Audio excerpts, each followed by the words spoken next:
Before we get into today's edition of Just the Truth, let me tell you about the latest special from Mike Lindell at MyPillow. The standard MyPillow, normally $49.98 for a limited time only, just $14.88 with promo code Joey. Go to MyPillow.com, click on the radio listener specials, and see all the specials. There's a limited quantity of just 10 at this special price. That's $14.88 with promo code Joey. Thanks for joining me in the PhD Weight Loss Studio. To lose weight for the last time, visit myphdweightloss.com. Breaking news yesterday, Ukraine accepted a deal offered by the Trump administration during a meeting in Saudi Arabia. Obviously, this is a significant step forward in securing a ceasefire agreement and bringing an end to the war with Russia. We have the latest on this.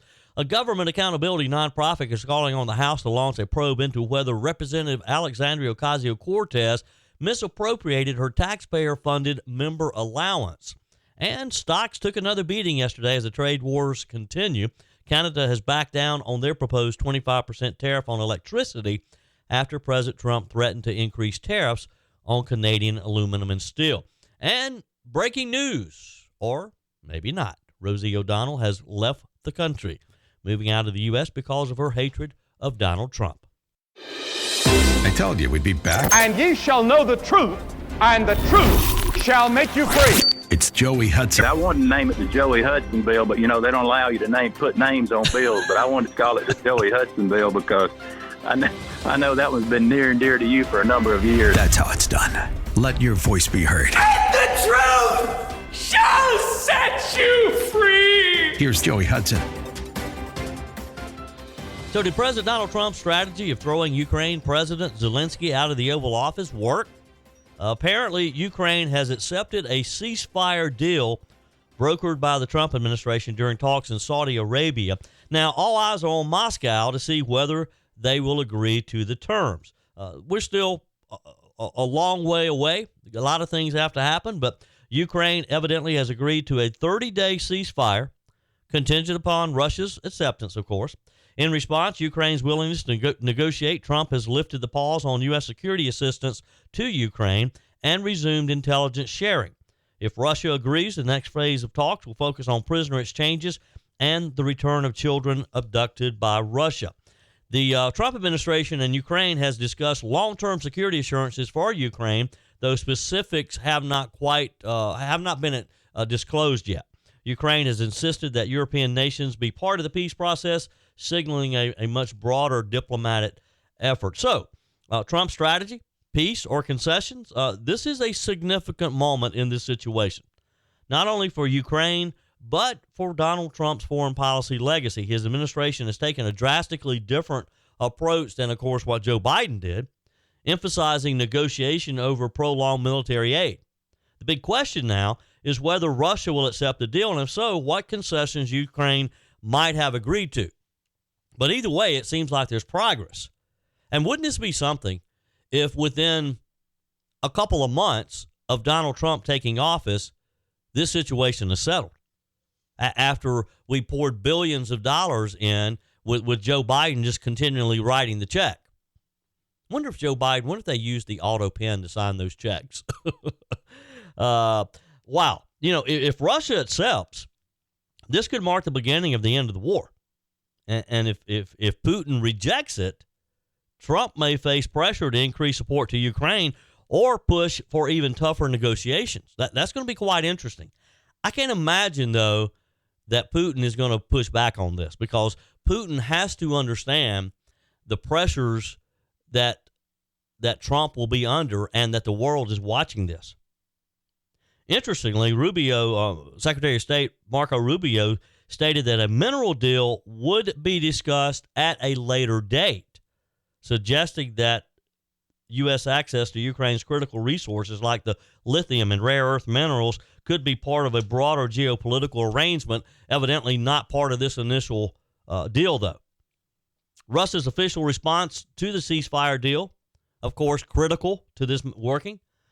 The specific terms of the agreement, which are kind of unclear, likely will spark a lot of debate in both Ukraine, Washington, and Russia. And the role of the European allies. What do they play in this? Whether they'll back Trump's approach, we don't know yet.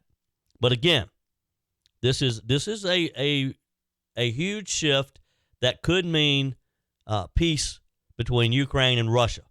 What do you think? Did Trump's approach of negotiating peace and playing strong with Zelensky, was this the right approach? It appears it may have worked. Meanwhile, in the trade wars, Ontario Premier Doug Ford announced yesterday that Canada's most populous province was suspending its 25% surcharge on electricity. Now, remember, this was their answer, their response to some of Trump's announced tariffs earlier, that they were going to charge a 25% surcharge on electricity that comes over on that northern border.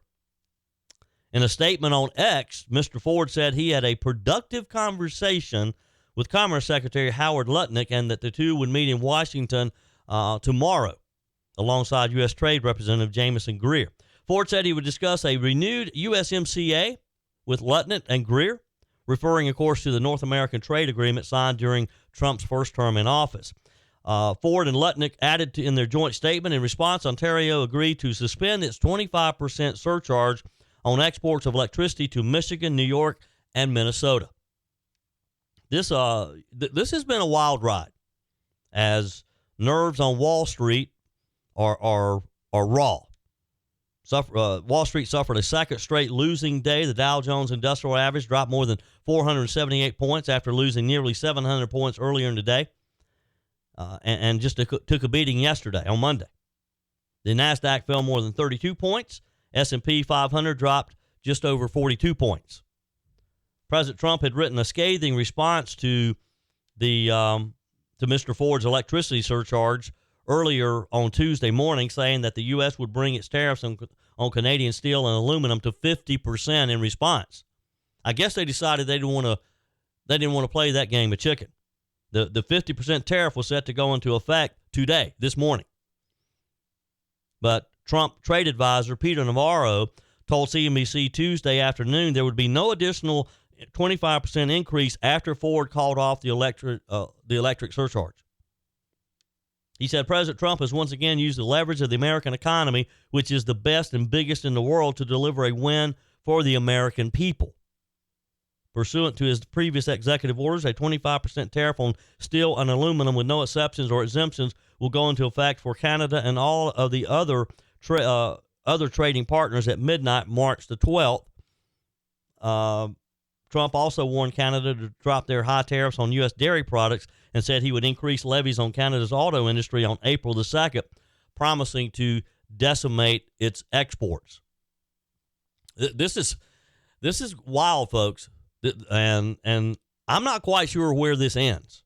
President Trump praised Ford for backing down with from his 25% electricity surcharge, telling reporters on the South Lawn he has called, and he said he's going to do that.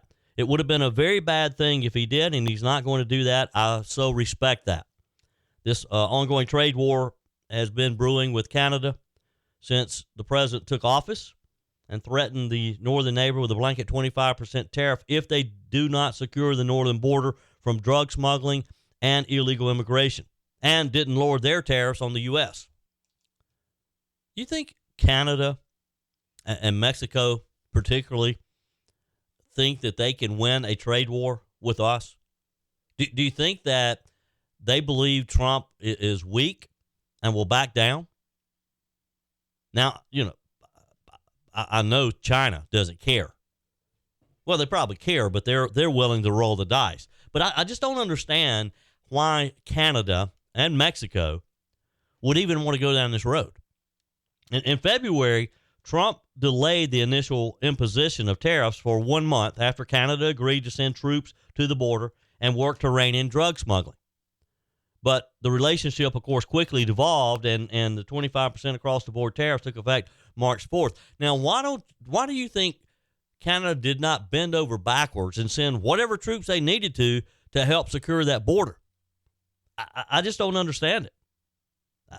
I would think that Canada, particularly, now I understand Mexico they just don't care, but I would think that Canada would want to do whatever it is we want them to do to secure that border. because you got to know that this is hurting Canada from the standpoint of if drug smugglers think they can come through our northern border, they're coming through Canada. If they get the message that, hey, you're not going to make it through the northern border, they don't try it. They don't go up there. And it makes Canada safer. Am I missing something here? Do you think Canada believes that they can win a trade war with us? Email me, joeyhudson.com. Send me a quick text.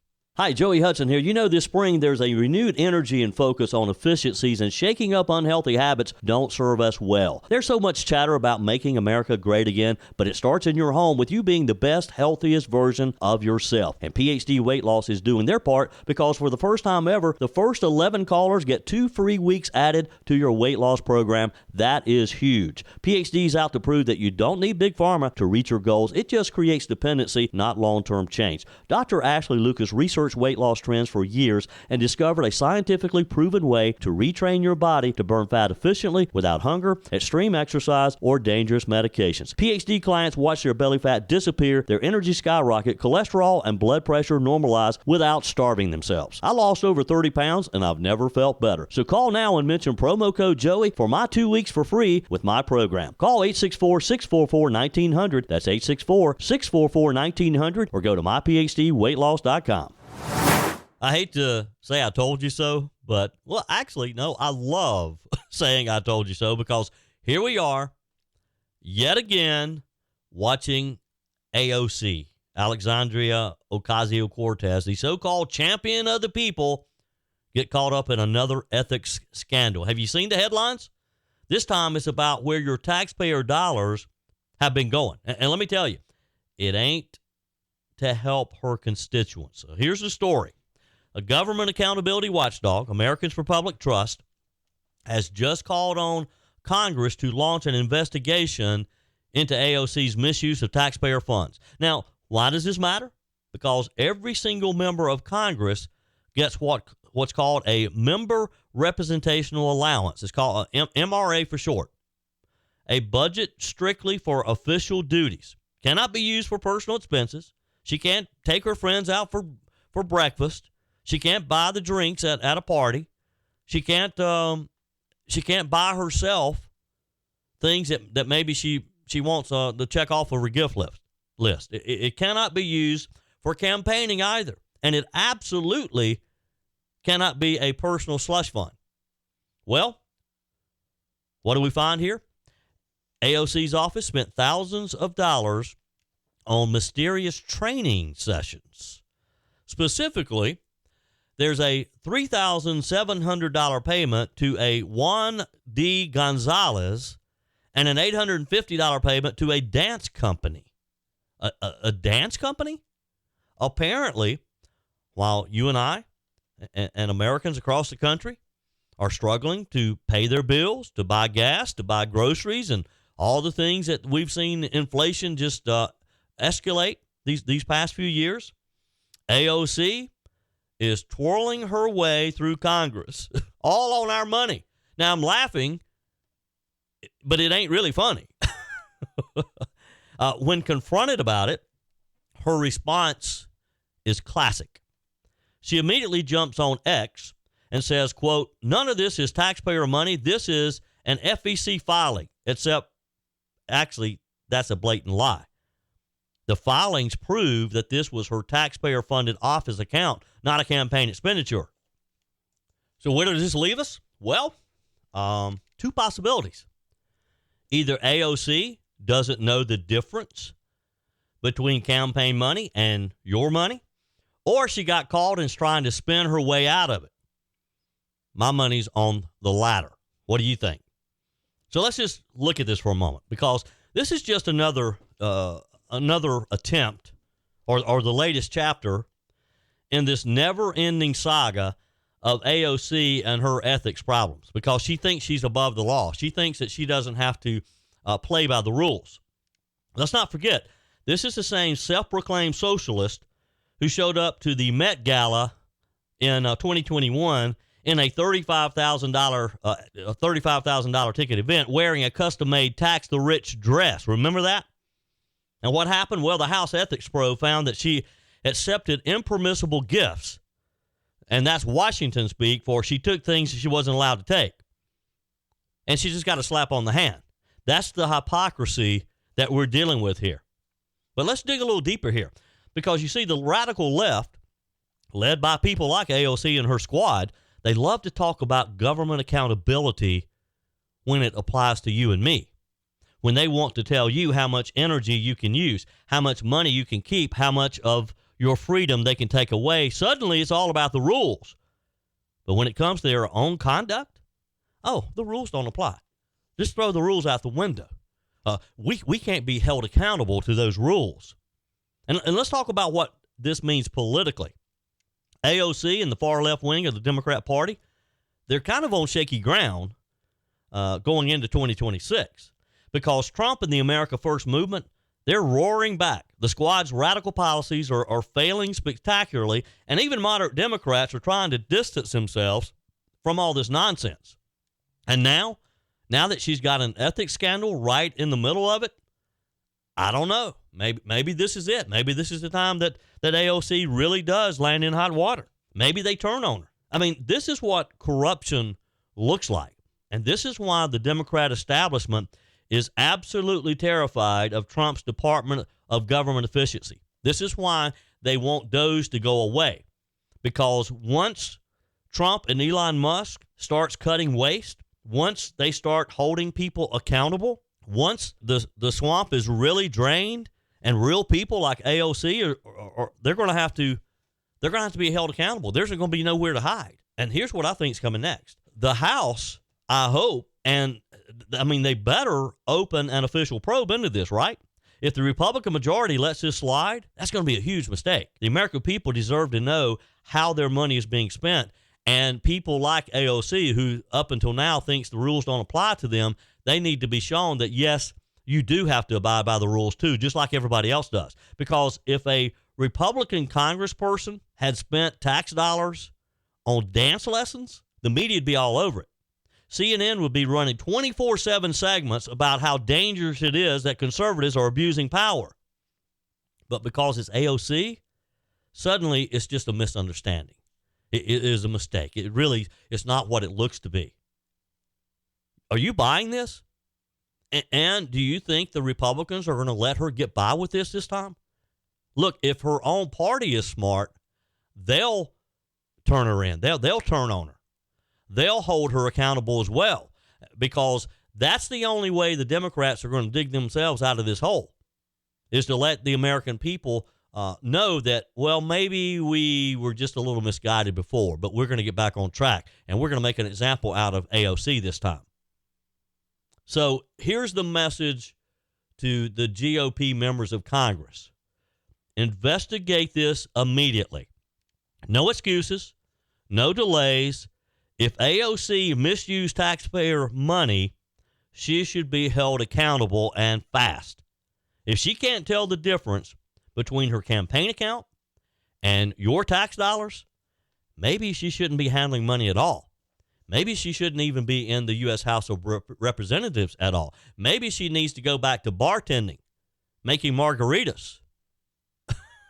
Folks, this may just be the beginning, because I think we're going to see more of this type of accountability, and that's why the Democrats and people like AOC in the establishment are panicking.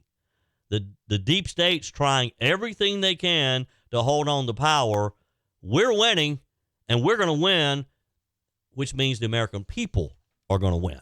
Your comments are welcome on the Firmin Ford text line, 864-477-JOEY. That's 864-477-5639. Emails always welcome, joey@joeyhudson.com. Speaking of the Firmin Ford text line, it's never been more important to support locally run businesses owned by people who actually live here in the upstate. Let me take a minute to talk with you about our friends at Firmin Ford. If you're looking for a new vehicle, maybe a great pre-owned vehicle, one you can trust, or maybe you're looking to order that special vehicle. Either way, if you want a new one, a brand new one, or a pre-owned that you can trust, the folks at Firmin Ford, they're there to help you. Their name is on the sign because their name is on the line, because every single transaction is important to them. Jim Firmin, Matthew Firmin. They do business the right way. When you stop by, when you give them a call, or maybe when you just send them a quick email, you're always going to have access to a member of the Firmin Ford family. And by the way, they also offer great service, and you're not going to have to wait weeks and weeks to get it done. And you do not have had to purchase your vehicle at Firmin Ford. Doesn't even have to be a Ford. They service all makes and models. Visit my friends at Firmin Ford online at firminford.com, firminford.com. Rosie O'Donnel has left the country. More on that in just a minute. White House Press Secretary Caroline Leavitt sparred with the Associated Press reporter yesterday over what she called an insulting question trying to test her knowledge of economics. AP's Josh Boak asked about President Trump's address at the Business Roundtable quarterly meeting that was set to occur after the White House press briefing yesterday.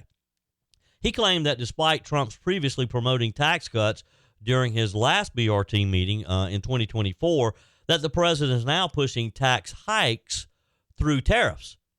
Leavitt objected to this line of questioning, interrupting him, saying, "Not true." If we could just step back for a second. When President Trump last addressed the BRT when he was on the campaign trail, his big push was on tax cuts. He's going there today as he's proposing tax hikes in the form of tariffs. Not and true. I'm curious He's not for doing why that. he's prioritizing that over the tax cuts. He's actually not implementing tax hikes. Tariffs are a tax hike on foreign countries that, again, have been ripping us off. Tariffs are a tax cut for the American people. And the president is a staunch advocate of tax cuts. As you know, he campaigned on no taxes on tips, no taxes on overtime, no taxes on Social Security benefits. He is committed to all three of those things, and he expects Congress to pass them later this year. I'm sorry, have you ever paid a tariff? Because I have. That's They it. don't get charged on foreign companies, they get charged on the importers. And ultimately, when we have fair and balanced trade, which the American people have not seen in decades, as I said at the beginning, revenues will stay here, wages will go up, and our country will be made wealthy again. And I think it's insulting that you're trying to test my knowledge of economics and the decisions that this president has made. I'm now regret giving a question to the Associated Press. You know, I don't know that I have enjoyed White House press conferences as much since Sarah Huckabee Sanders was there. Remember how she would just smack the reporters down? Caroline Leavitt is just as quick on her feet. now I regret giving a question to the AP. Look, the AP may be thrown out altogether. The Trump White House, of course, has had a pretty tumultuous relationship with the AP, blocking the news organization from the Oval Office and from Air Force One. They may get thrown out of the press briefing room because, you know, this all started when they refused to name the Gulf of America instead of Gulf of Mexico. AP spokesperson Lauren Easton attacked the decision in a comment to Fox News Digital back when this happened, saying freedom of speech is a pillar of American democracy and a core value of the American people. The White House has said it supports these principles. The actions taken to restrict AP's coverage of presidential events because of how we refer to a geographic location chip away at this important right enshrined in the U.S. Constitution for all Americans. Look, I don't know who they think they're impressing with this type of questioning, but that is a good way to get tossed, to get on the blacklist permanently. In other breaking news yesterday, Rosie O'Donnell says she has left the country. Well, hey everybody, it's me, Rosie O'Donnell, star of the Flintstones. It's Tuesday all day, as my nana would say. And I'm here in Ireland. And it's beautiful and warm, not physically, it's actually quite cold. Moved here on January 15th, and it's been pretty wonderful, I have to say. The people are so loving and so kind, so welcoming, and I'm very grateful. I'm in the process of getting my Irish citizenship, as I have Irish grandparents, and that's what's going on, and that's where I've been and what I've been doing. And come on, give me a break. Do you really care what Rosie O'Donnell has been doing? I mean, I had to just share this with you because I think it's hilarious. And, of course, the audio that I just shared with you was a video that she posted online. She looks awful looking to begin with, and she has this droopy looking face, like she's all sad and everything, just heartbroken. She just wants attention. She wants people to say, "Oh, Rosie, please come back. Please come back." She's been sparring with President Trump. This all started back in the mid-2000s. And of course, is a frequent Trump critic. The comedian said that she's living in Ireland and is in the process of applying for Irish citizenship. There should be a law that if you denounce your U.S. citizenship and go to a foreign country, you should never be allowed to come back. She should have to stay there the rest of her life. She said that she left the country January the 15th, just prior to the inauguration. I suppose because she didn't want to say that she had lived in this country under Donald Trump again. I mean, her differences with Trump is not just political. These two have been in a feud since, again, the 2000s. I looked it up. I was curious. I couldn't remember exactly what happened, but this started on The View about Trump's decision to be lenient towards a Miss USA winner who had been accused of drug use and other bad behavior. Now, think about this for a minute. Trump at the time responded to the criticism, of course, by calling O'Donnell a real loser.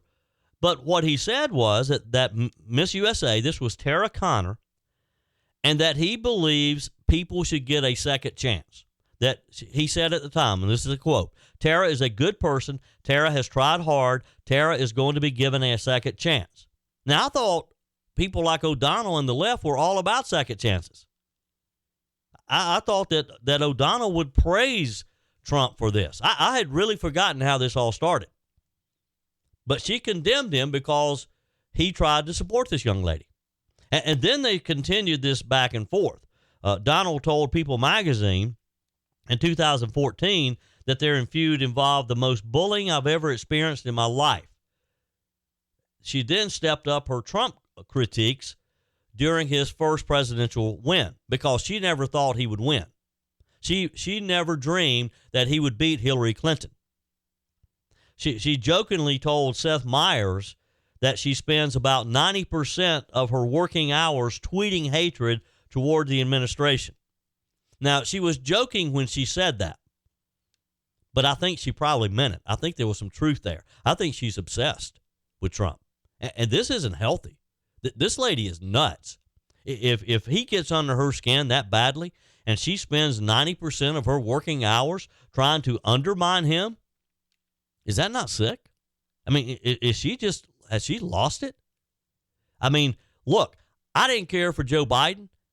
I hated every minute that he was in office because I think that he and Kamala Harris did more damage to our country in those 4 years than ever in the history of our country. But I didn't spend 90% of my time trying to get under his skin. Sure, every day I talked about him on the show. You and I shared a lot of our disappointments. But look, I went on and did things. You know, I'm not going to let anybody dictate my days, and particularly 90% of it. Remember when she came up in a 2015 Republican primary debate when Trump was asked about having called women disparaging names like fat pigs and a slob? and he answered, only Rosie O'Donnell, and everybody laughed? I mean, I think she should have gotten the message then that that a lot of people probably agreed with Trump when it came to her. He also brought up O'Donnell during last year's election when he told a group at the October Al Smith dinner that The View had gotten so bad that showrunners really need to bring Rosie O'Donnell back to increase their ratings. O'Donnell stayed engaged during the election. She posted a lot of videos on TikTok, including an especially fiery one on Thanksgiving, which she warned people, you can't forget what he's capable of. She said, this is not a sane person. This is a madman. You got to get ready for what's coming. She said, when democracy falls, fascism takes its place. Well, when she's calling Donald Trump a madman, yet she's the one absorbed and obsessed with what he does?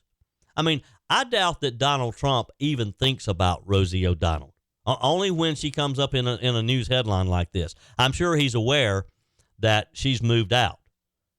I tried to search to see if he had made a comment yet, but haven't been able to find it.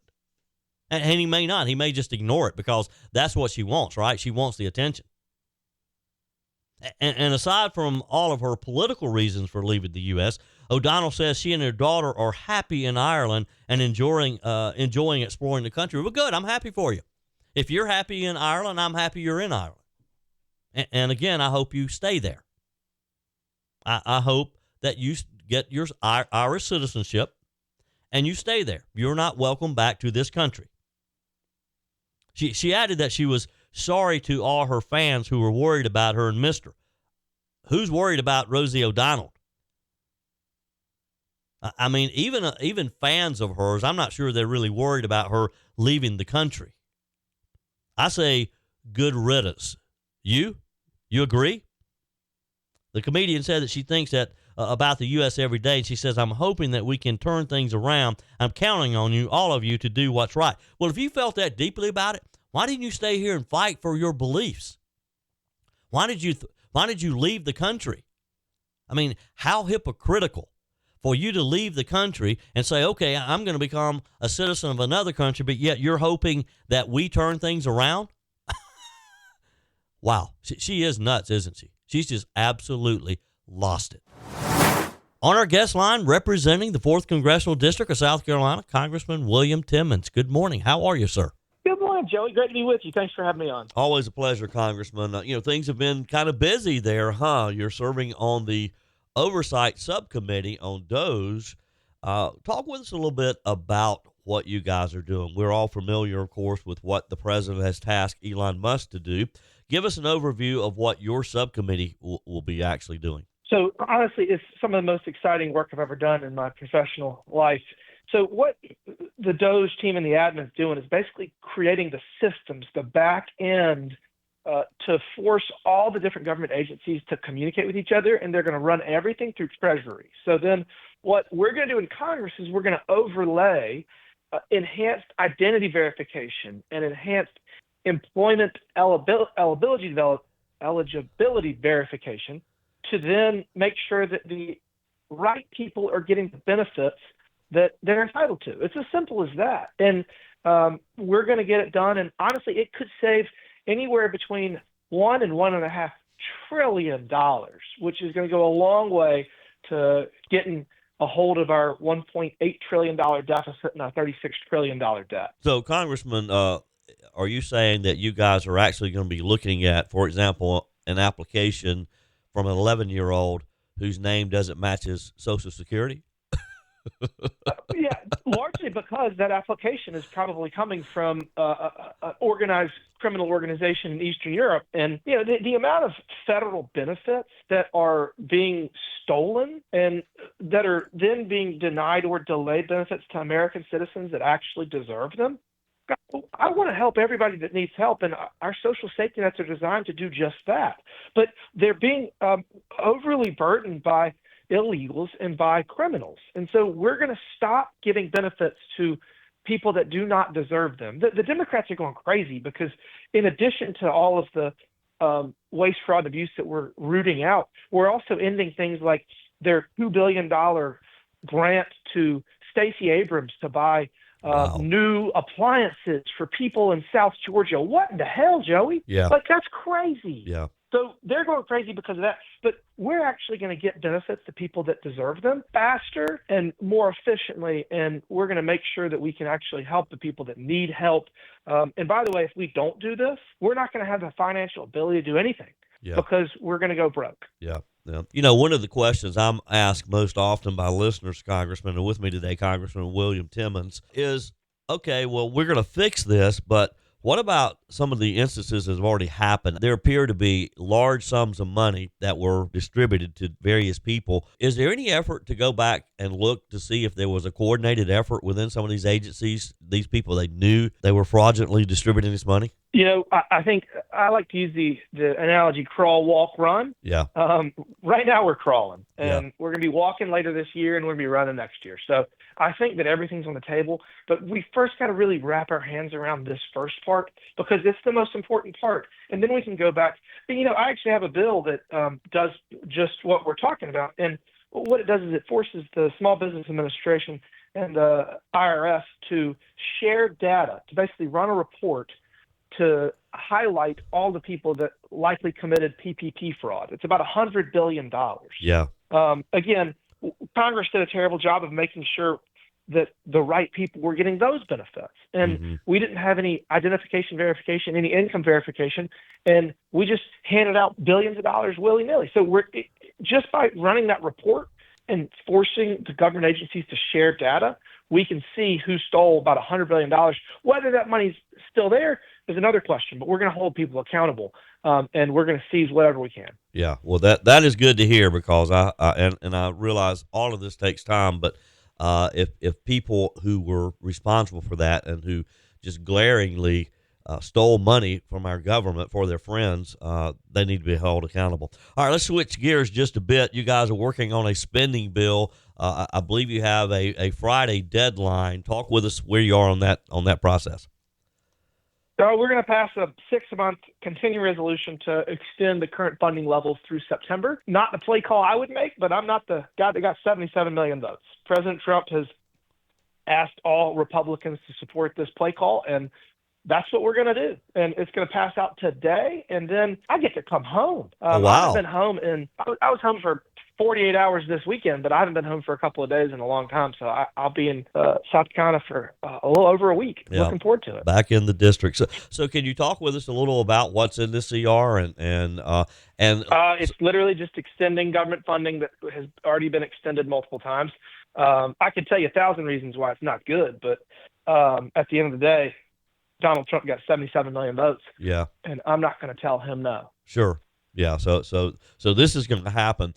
So let's look down the road, and when this spending bill has reached the end of its time, are we going to get to the point where we're going to start really looking at balancing a budget and passing a budget? So the problem is, and people don't understand this. There's a lot of keyboard cowboys, but what people don't understand is that in order to pass government funding, you have to have 60 votes in the Senate. Yeah. And that inherently requires us to work together in the House. And the Democrats at this point have said that unless they put handcuffs on Elon Musk and on Doge, unless they put guardrails surrounding what the president can and can't do, they're not going to go along with anything. So what we're going to do is we're going to pass a party line CR in the House today, and then the Senate is going to have to decide whether there's 7 Democrats that want to vote for this continuing resolution, which again is Biden-era spending levels, Yeah. or shut the government down. So if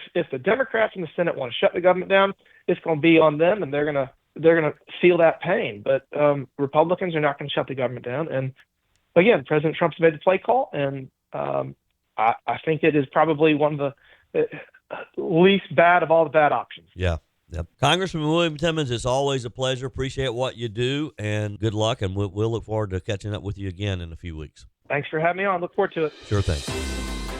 That's it for today's edition of Just the Truth. Thanks for joining me in the PhD Weight Loss Studios. To lose weight for the last time, visit myphdweightloss.com. If you haven't joined my mailing list yet, visit my website, joeyhudson.com. Click on the Connect with Joey button so that you can receive our emails and the most up-to-date news. Also, join me on my YouTube channel. Be sure and like, comment, and subscribe. Just search for Joey Hudson. As always, thanks for spending a few minutes of your day with me. Do me a favor and forward this episode to a few friends. Just click on the share button and send to your contacts. We need to build an army of conservatives to win our country back, and we can do that by continuing to share the truth with our friends and family. Keep those comments coming via the Firmin Ford text line 864-477-JOEY. Email to joey@joeyhudson.com, and I love your messages on the MyPillow message line. Again, that's 864-477-JOEY, 864-477-5639. Be sure and take advantage of the MyPillow special, just $14.88 on the standard MyPillows when you use promo code Joey. Order online at mypillow.com or call 800-893-4053. We're back again tomorrow and hope you'll plan to join us. Until then, remember, God's got this. He's still in control.